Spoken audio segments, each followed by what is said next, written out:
बघेल जी, श्री चरणदास महंत जी, श्री ताम्रध्वज साहू जी, रविंद्र चौबे जी, यशोदा वर्मा जी, हर्षिता बघेल जी, निर्मल कोसरे जी, देवेंद्र यादव जी, अरुण बोरा जी, मुकेश चंद्राकर जी, श्री प्रमोद तिवारी जी, श्री राजेश तिवारी जी, गजेंद्र ठाकरे जी, आप सबका और सभी पदाधिकारी, सभी कांग्रेस जनों का इस सभा में बहुत बहुत स्वागत।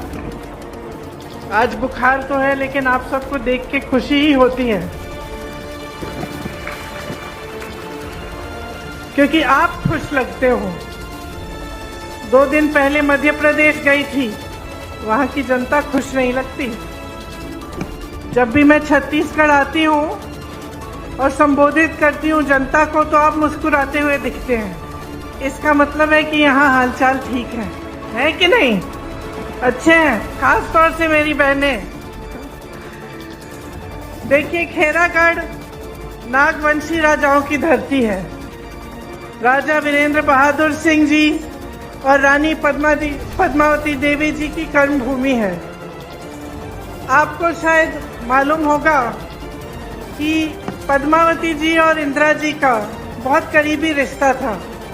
पद्मावती जी इलाहाबाद में उन्होंने पढ़ाई की, उसी समय इंदिरा जी से मिली थी जब वो छोटे छोटे थे, और तब से एक अच्छा उनका एक रिश्ता जुड़ा, वो एक मित्रता का रिश्ता जुड़ा। बाद में जब नेहरू जी को पता चला कि पद्मावती जी बहुत सेवा करती हैं समाज की, और कई ऐसी चीजें हैं जिनमें उन्होंने समाज के लिए बड़े बड़े कार्य किए हैं, तो पंडित जी और रविशंकर शुक्ल जी ने उनको प्रेरित किया कि राजनीति में आओ, और राजनीति के जरिए जनता की खूब अच्छी तरह से तुम सेवा कर पाओगी। तो ये एक पुराना रिश्ता है खेरागढ़ का हमारे परिवार के साथ। इसी के तहत इंदिरा संगीत विश्वविद्यालय की स्थापना हुई, और ये जो नाम इससे जुड़ा है, इंदिरा का नाम, ये पद्मावती जी ने अपनी बेटी को इंदिरा जी का नाम दिया। और फिर विश्वविद्यालय की जब स्थापना हुई तो इंदिरा जी आए उस विश्वविद्यालय का उद्घाटन को करने के लिए। तो एक लंबा रिश्ता है, एक पुराना रिश्ता है। बघेल जी ने कांग्रेस की तरफ से उस रिश्ते को निभाने का काम किया। बहुत समय से आपकी मांग थी कि खैरागढ़ जिला बने। आपसे बघेल जी ने ये वादा किया उपचुनाव के समय कि करेंगे, और जैसे ही नतीजा आया, उसके 3 दिन के भीतर खैरागढ़ का नया जिला बन गया।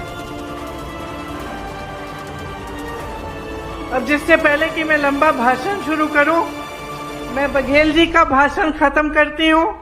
उन्होंने कहा कि घोषणा, उन्होंने मुझे बहुत लंबी लिस्ट दी है घोषणाओं की, तो सबसे पहले मैं घोषणा ही कर देती हूं।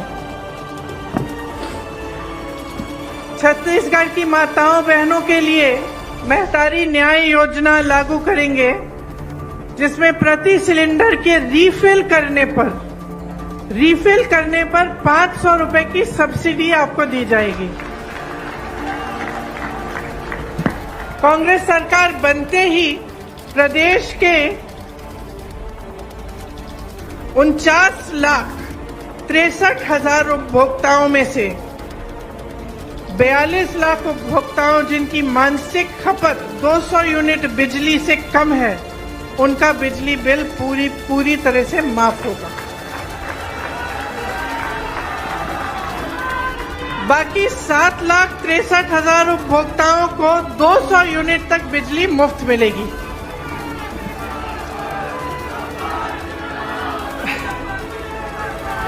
महिलाओं द्वारा संचालित स्वयं सहायता समूह के कर्ज को माफ किया जाएगा, और महिलाओं द्वारा सक्षम योजना अंतर्गत लिए गए ऋण को भी माफ किया जाएगा। 700 नए ग्रामीण औद्योगिक पार्क बनेंगे।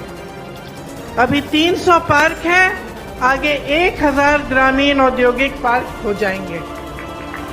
राज्य के सभी 6000 सरकारी हायर सेकेंडरी और हाई स्कूल को स्वामी आत्मानंद इंग्लिश और हिंदी मीडियम स्कूलों में अपग्रेड किया जाएगा।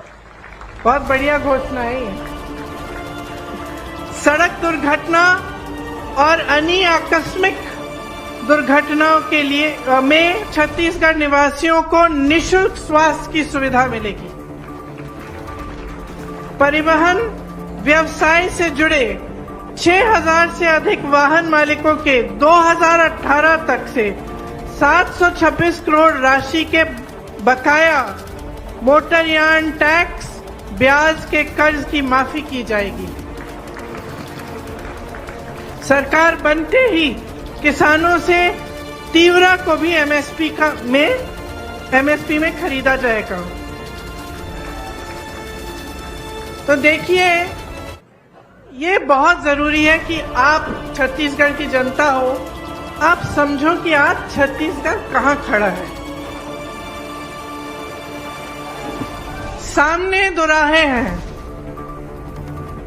या तो आप भाजपा को चुनेंगे या आप कांग्रेस को चुनेंगे। और आप एक जहां पे आप खड़े हैं उसे समझना इसलिए जरूरी है कि कहीं गलती से आप गलत चीज न चुन लें। मैंने कहा मैं मध्य प्रदेश गई, ये छोटी बात नहीं है कि वहां की जनता दुखी लगती है। दुखी किस लिए है? क्योंकि वहां जाके देखिए उनको कितना मिल रहा है धान के लिए।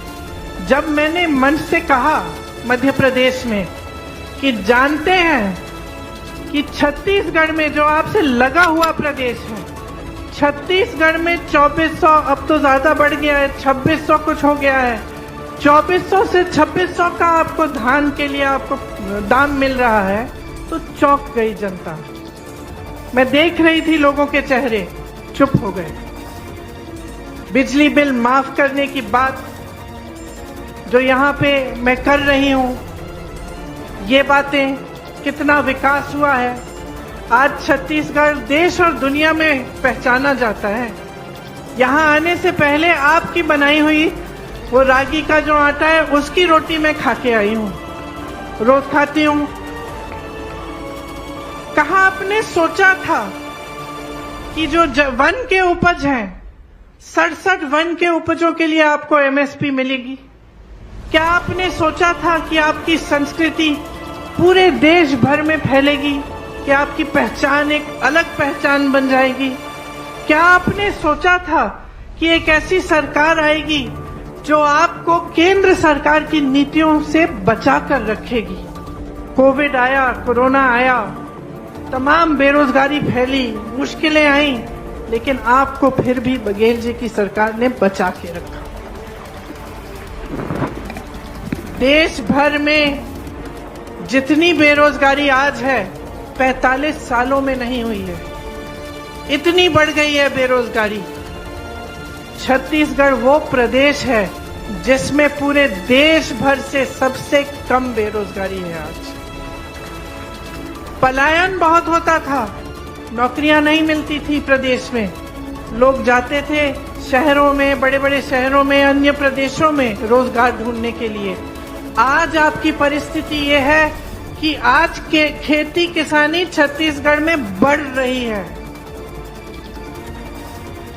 दूसरे प्रदेशों से लोग यहाँ आ रहे हैं। दिल्ली में मैं कुछ उद्योगपतियों से ऐसे ही मैं मिली, मुझे कह रहे थे कि सुना है कि रायपुर सबसे अच्छी जगह बन गई है बिजनेस करने के लिए, वहां से यहाँ आ रहे हैं। आपका प्रदेश आज इस जगह खड़ा है जहां आपके आत्मसम्मान को बढ़ाया गया है, देश में आपका मान सम्मान सबसे ऊंचा है, सबसे कम बेरोजगारी है, खेती से अच्छी कमाई हो रही है, सरकार से राहत मिल रही है हर चीज के लिए, चाहे वो गैस का सिलेंडर हो, चाहे महंगाई हो, चाहे बच्चों का इलाज हो। तो आप यहाँ खड़े हैं और आपके साथ वाले प्रदेश मध्य प्रदेश, मैं बताती हूँ आपको, जानते हैं कितनी घोषणाएं की हैं इन्होंने, इनकी सरकार ने? बताइए कितनी घोषणाएं की होंगी? 100, 1000, कितनी की होंगी?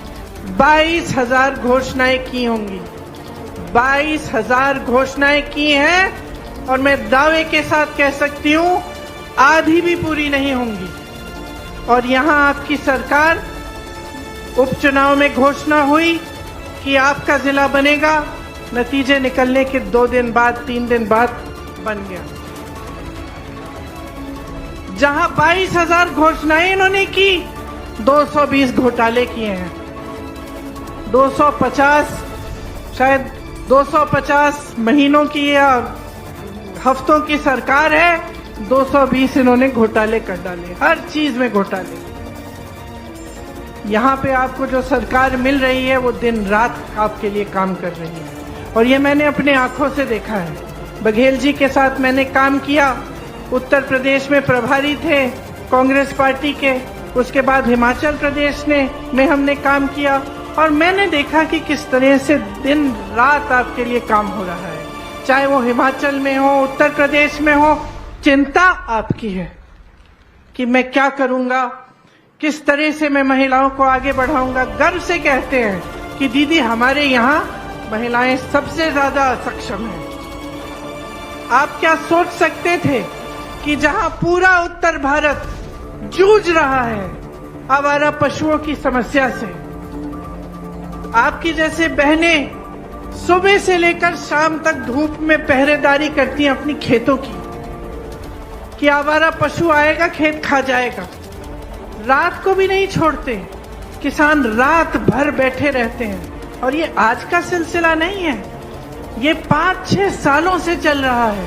क्या आप सोच सकते थे कि आपके यहाँ ये समस्या हल इस तरह होगी कि आप उससे कमा भी जाएंगे, कि गोबर खरीदा जाएगा आपसे, कि गौठान ऐसे बनाए जाएंगे जहां पे महिलाओं को लाखों रुपए का फायदा हो रहा है। पिछली बार मैं यहाँ आई, महिलाओं से मिली, गौठान के बारे में बात की, क्योंकि एक उन्होंने वो दिखा रहे थे कि किस तरह का गौठान है, किस तरह के काम होते हैं। मैंने पूछा कितना कमाती हो बहन? एक ने कहा 1 लाख, किसी और ने कहा 6 लाख दीदी। तो आप सोच सकते थे कि एक ऐसी इतनी बड़ी समस्या पूरे उत्तर भारत में है, आज भी है, आज भी रो रहे हैं किसान। आपके यहाँ इस तरह से इतनी खूबसूरती से हल हो जाएगी कि इससे आपको रोजगार भी मिलेगा, महिलाएं सक्षम भी बन जाएंगी, गोबर भी बेच पा रही हैं, उससे भी कमा रही हैं, और ये समस्या हल हो गई। तो इसके लिए एक सोच की जरूरत होती है, और ये कांग्रेस पार्टी की ही सोच है, जिसमें से भूपेश बघेल जी उभरे हैं। किसान के बेटे तो हैं, इसका मतलब है आपकी समस्याओं को अच्छी तरह से समझते हैं, क्योंकि आपका जीवन जानते हैं, जीवन जिया है उन्होंने। लेकिन ऊपर से एक सोच है हमारी पार्टी की, जो महात्मा गांधी जी की सोच थी। क्या सोच थी? कि देश का विकास तब तक पूरा नहीं होगा जब तक ग्रामीण विकास पूरा नहीं होगा, जब तक गरीब से गरीब जनता अपने पैरों पे खड़ी न हो पाए। ये है कांग्रेस पार्टी की सोच। पंचायती राज की जो सोच है, जिसके तहत आपको अपनी सत्ता अपने हाथों में दी गई, ये कांग्रेस पार्टी की सोच है। लोकतंत्र की सब समान दृष्टि से सबको देखा जाए, ये कांग्रेस पार्टी की सोच है। और लोकतंत्र जिसमें आपका सबसे बड़ा अधिकार, आपकी सबसे बड़ी शक्ति आपका वोट होता है। एक बहुत बड़ी जिम्मेदारी दी है संविधान ने आपको। ये कांग्रेस पार्टी ने ये नींव डाली इस संविधान में, क्योंकि हमने सत्याग्रह किया और अंग्रेजों से आजादी की लड़ाई लड़ी। और ये आजादी की लड़ाई नेताओं की आजादी के लिए नहीं थी, ये आजादी की लड़ाई जनता की आजादी की लड़ाई थी। वो महापुरुष जो इस देश के लिए शहीद हुए, वो चाहते थे कि यहाँ बैठे एक एक भाई को, एक एक बहन को सत्ता अपने हाथों में मिले, एक पूरी शक्ति मिले, जिससे वो अपने जीवन और अपने भविष्य में बदलाव ला पाए। ये थी और है हमारी कांग्रेस पार्टी की नींव, और यही हमारी विचारधारा है। इसीलिए सबसे बड़ा काम क्या किया है हमारी सरकार ने छत्तीसगढ़ में? सबसे बड़ा काम ये किया है कि जो देश की संपत्ति केंद्र की सरकार देश की जनता से छीनी जा रही है, वो प्रदेश की सरकार ने देश की जनता को, प्रदेश की जनता को वापस दी है। सबसे बड़ा काम ये किया है कि जो आपकी संपत्ति है, आपका पैसा है, आप ही के जेब में गया है। ये योजनाएं जिनके बारे में हम बात करते हैं, चाहे रोजगार की योजना हो, चाहे महंगाई को कम करने की योजना हो, चाहे महिलाओं के विकास की योजना हो, ये सब क्या है? इसके लिए पैसे कहाँ से मिलते हैं? ये सरकार के पैसे सरकार जनता को दे रही है। जब हम सब्सिडी की बात करते हैं कि आप सिलेंडर को फिर से जब भरने जाएंगे आपको 500 रुपए मिलेंगे, इसका मतलब है कि हम जो आपकी संपत्ति है, जो सरकार के पास पड़ी है, उसमें से निकालकर आपको वापस पैसे दे रहे हैं। लेकिन केंद्र की सरकार क्या कर रही है? वही संपत्ति छीनकर बड़े बड़े उद्योगपतियों को दे रही है। तो अडानी जैसे जो बड़े बड़े उद्योगपति हैं, जिनको सारी खदानें दी जाती हैं, सारे बंदरगाह, सारे हवाई अड्डे, सारे बड़े बड़े कंपनियां, सरकारी कंपनियां, ये तो आपकी संपत्ति है जो दी जा रही है। आपको रोजगार मिलता था वहां से, आपके बच्चों का भविष्य बनता था, आपको पेंशन मिलता था। तो ये सब संपत्ति जो आपकी है, ये इन बड़े बड़े उद्योगपतियों को सौंपी जा रही है, कौड़ियों की दाम पे बेची जा रही है, और देश की जनता कुछ कर नहीं पा रही है। देखती जा रही है कि एक के बाद एक, चाहे BHEL हो, HAL हो, रेलवे हो, कुछ भी हो, एक के बाद एक बड़े बड़े उद्योगपतियों के हाथों में जा रही है। हम समानता की बात करते हैं, हम कहते हैं कि सबको शक्ति मिलनी चाहिए, सबको सत्ता मिलनी चाहिए। जो जनता की संपत्ति है वो योजनाओं द्वारा जनता के लिए कार्य करके, विकास करवा के जनता के हाथों में वापस जाना चाहिए। ये लोग कहते हैं उठा के अपने उद्योगपति मित्रों को दे दो। तभी तो बेरोजगारी बढ़ रही है, क्योंकि जहां से रोजगार बनता है वो सब माध्यम इन्होंने बंद कर दिए हैं। तो अब आगे भविष्य में क्या किया जाए? अगर आप सोच समझ के नहीं अपना वोट अपने विवेक से आप नहीं वोट देंगे, तो आगे जाके छत्तीसगढ़ में यही नौबत आएगी। जितना काम सरकार ने किया है, आज जितने बड़े बड़े काम आपके लिए किए गए हैं, वो सब ठप हो जाएंगे, सब बंद हो जाएंगे। आज आपके प्रदेश को देख के लोग कहते हैं छत्तीसगढ़ का मॉडल गुजरात मॉडल से कहीं अच्छा है।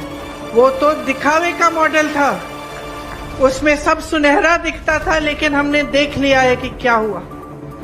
देश में इन्होंने यही मॉडल लागू किया, सारी संपत्ति उठा के अपने बड़े बड़े उद्योगपति मित्रों को दे दिए, बेरोजगारी बढ़ गई, महंगाई बढ़ाई, किसी को राहत नहीं दी। चाहे किसान हो, महंगाई से जूझ रहा है, डीजल पेट्रोल के दाम जूझ रहा है, परेशान है।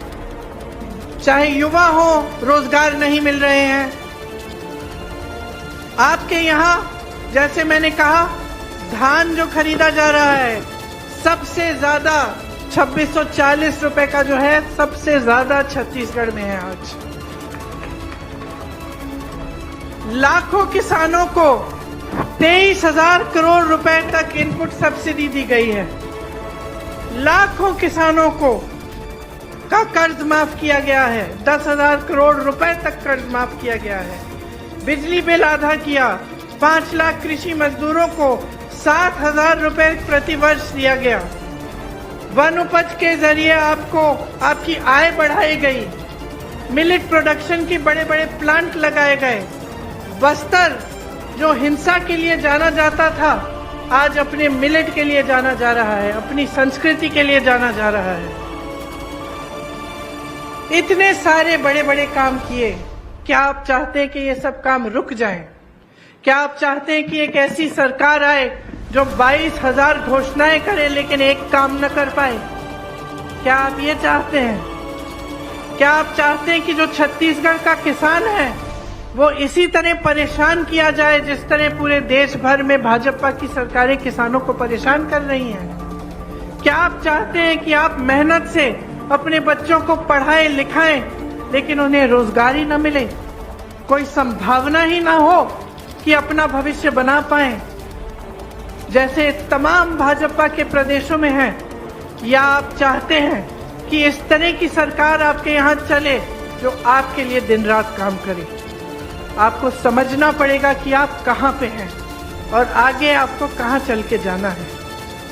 अगर 5 सालों के लिए एक ऐसी सरकार आ जाए जो आपके हित में काम न करे तो नुकसान किसी नेता का नहीं होगा, नुकसान आपका होगा, आपके बच्चों का होगा, आपके भविष्य का होगा। महिलाओं के लिए मेरी बहनें बैठी हैं, कितनी अच्छी अच्छी योजनाएं हैं, सब बंद हो जाएंगी क्योंकि महिला को आगे बढ़ाना इनके जहन में ही नहीं है। आप देख लीजिए मध्य प्रदेश जैसे 18 सालों से इनकी सत्ता है मध्य प्रदेश में, क्या किया इन्होंने महिलाओं को आगे बढ़ाने के लिए? सबसे ज्यादा हिंसा वही है महिलाओं पे, हर रोज 17 बलात्कार होते हैं, सुरक्षा ही नहीं है। लेकिन चुनाव से पहले, चुनाव से 2 महीने पहले लाडली बहना योजना निकाल दी कि हम आपको आपके खाते में हर महीने थोड़े से पैसे डालेंगे। क्या समझते हैं कि महिलाएं बेवकूफ हैं? 18 सालों से आपने कुछ नहीं किया महिलाओं के लिए, चुनाव आ रहा है 2 महीने पहले आपने योजना निकाल दी और आप सोचते हैं कि महिलाएं आपको धड़ाधड़ वोट दे देंगी। ये सोच है इनकी। और यहाँ की सोच 10,000 गौठान बनाए हैं जिससे आपको रोजगार मिलता है, आपका हुनर बढ़ाया जाता है, आपको रोजगार देने का काम किया है। मैं बात कर रही थी बघेल जी से कि आरक्षण होना चाहिए महिलाओं के लिए सरकारी नौकरियों में, कहते हैं यहाँ तो पहले से है, यहाँ तो सबसे ज्यादा नौकरियां, सबसे ज्यादा सक्षम महिलाएं हैं। तो ये एक सोच होती है, सोच ये है कि आपको आगे बढ़ाना है, आपका विकास करना है। ये सोच नहीं है कि चुनाव आएगा घोषणा कर देंगे, लोगों को फुसला देंगे, चुनाव आ रहा है धर्म की बात कर लेंगे, लोगों का ध्यान भटका देंगे, लोगों के जज्बात धर्म से जुड़े ही हैं, हमें वोट मिल जाएगा, सत्ता में रह जाएंगे, बाकी बाद में देखा जाएगा। ये सोच नहीं है, ये भाजपा की सोच है और ये सोच हमने बार बार बार बार देखी है। एक मुख्यमंत्री आपके, एक सरकार आपकी जो आपके लिए काम करके दिखाना चाहती है, जिन्होंने जो कहते हैं कि मेरे से कुछ भी सवाल पूछ लो, समस्या है आकर बताओ, उसको सुलझाने का रास्ता मैं निकालूंगा। और दूसरे वो जो सिर्फ आपका ध्यान भटकाने का काम करते हैं। 2 चीजों में बहुत फर्क है बहनों, क्योंकि जब नेता को मालूम हो जाता है ना कि उसे काम करने की जरूरत नहीं है, कि चुनाव आएगा मैं कोई अच्छी सी घोषणा कर दूंगा, मैं धर्म की बातें कर दूंगा, लोगों में भय, दिलों में भय डाल दूंगा और बोलूंगा कि भाई तुम्हारे धर्म को सुरक्षित रखने वाला मैं हूं और धर्म के आधार पर मैं वोट मांग लूंगा तो मेरी नैया पार हो जाएगी। वो बहुत अलग तरह का नेता होता है। जो नेता समझता है कि अगर मैं काम नहीं करूंगा, अगर मैं जनता के साथ विश्वासघात करूंगा तो दोबारा जनता मुझे वोट नहीं देगी, तो मैं सत्ता में फिर से नहीं आ सकता।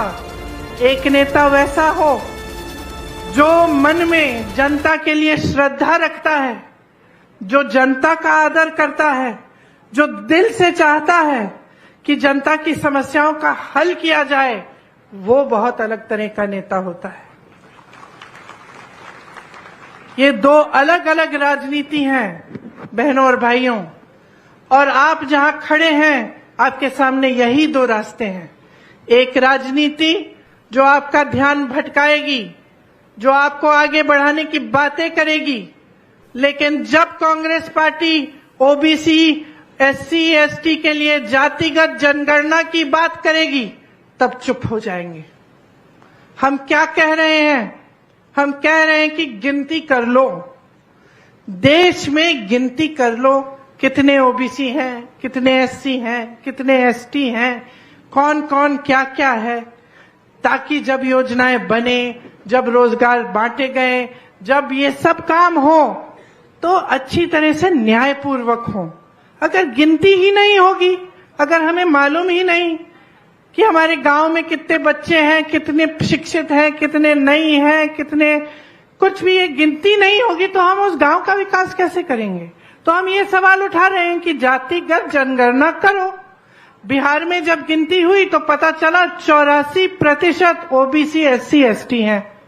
अब 84% ओबीसी एससी एसटी हैं, लेकिन आप जितने भी देश के बड़े बड़े आप देखो, चाहे आप उद्योगपतियों को देखो, चाहे मीडिया वालों को देखो, चाहे आप सरकार के सचिवों को देखो, चाहे कहीं भी देखो, तो ये 84% आपका प्रतिनिधित्व नहीं दिखता। तो सारी हमारी कांग्रेस की पार्टी कह रही है कि गिनती करो।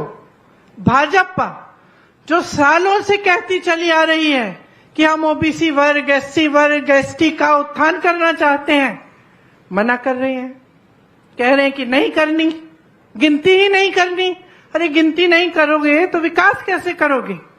महिला आरक्षण की बात करते हैं, बिल पास कर देते हो और धूमधाम से मीडिया बाजी, मोदी जी को सब महिलाएं नमस्कार कर रही हैं कि आपने क्या कर दिया, किसी ने नहीं किया आपसे पहले।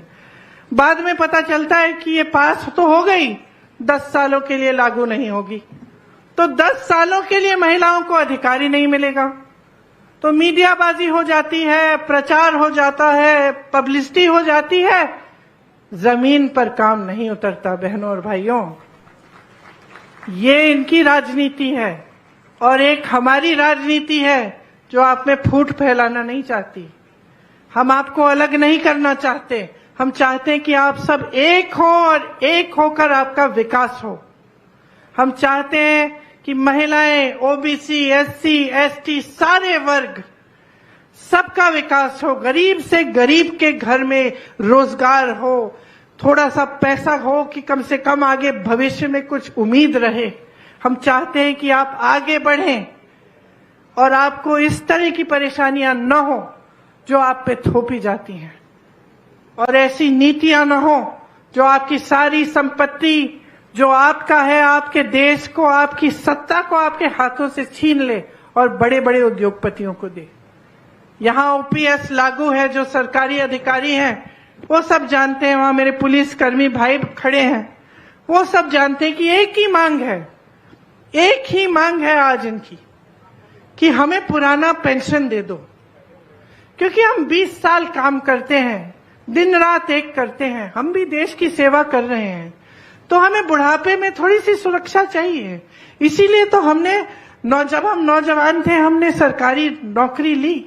आज आप कह रहे हो कि पुराना पेंशन नहीं मिलेगा और हमारा पेंशन सुरक्षित ही नहीं रहा। और इनकी भाजपा की सरकारों वाले प्रदेश में कोई सुनवाई नहीं है। जहां जहां कांग्रेस की सरकार है वहां वहां ओपीएस लागू है। यहां लागू है, राजस्थान में लागू है, हिमाचल प्रदेश में लागू है, कर्नाटका में लागू है। तो बस यही बातें आपको मैं कहना चाहती हूं। आप इस मोड़ पे आ गए हो, कुछ दिनों में वोट डालने जाओगे, तो सोच समझ के अपना वोट डालोगे या धर्म के बहकावे में या किसी की झूठी घोषणाओं के बहकावे में डालोगे, ये आप समझ लो। जो आपके सामने है, जो आपने 5 सालों से सरकार देखी है, जिसने आपका मान सम्मान बढ़ाया है, आपके पूरे देश और दुनिया में आपका नाम बनाया है, आप इस सरकार को 5 साल और मौका देंगे कि आपके लिए और भी मजबूती से काम करें, या फिर आप ऐसा रास्ता पकड़ेंगे जो आपको विकास नहीं, आपको सिर्फ परेशानियों का जीवन और मुश्किलों का जीवन देगा। आप सोच समझकर अपना वोट डालिए। जिस दिन आप वोट डालने के लिए जाएंगे, मेरी बातों को, बघेल जी की बातों को और साहू जी की बातों को जरूर याद रखना, क्योंकि ये वोट आपका है और आपके लिए है। प्रदेश आपका है, इसमें कितना अच्छा हो सकता है वो आप देख चुके हैं, और भी देखने को बाकी है। बहुत और काम हो सकता है आपके सहयोग से। और इससे पहले जो हो रहा था वो भी आपने देख लिया है, आसपास के प्रदेशों में जो हो रहा है वो भी आपने देख लिया है। तो सोच समझकर जागरूक बन के अपना वोट डालिए। और मैं जानती हूं कि आप जब जागरूक बन के अपना वोट डालेंगे तो आपका वोट सिर्फ और सिर्फ कांग्रेस पार्टी को जाएगा और एक बार फिर कांग्रेस की सरकार आपके प्रदेश में आएगी और आप देखेंगे कि जो घोषणाएं मैं आज करके जा रही हूं, एक नहीं सारी की सारी पूरी होंगी। आप सबको बहुत बहुत धन्यवाद। बहुत ध्यान से आपने बातें सुनी, ज्यादा समय नहीं लेना चाहती। जय हिंद। चेतन चंडिका की लगातार सही और सटीक खबरें देखने के लिए चेतन चंडिका न्यूज़ को सब्सक्राइब, लाइक, कमेंट एवं शेयर करना ना भूलें और बेल आइकॉन बटन दबाना ना भूलें। लगातार चेतन चंडिका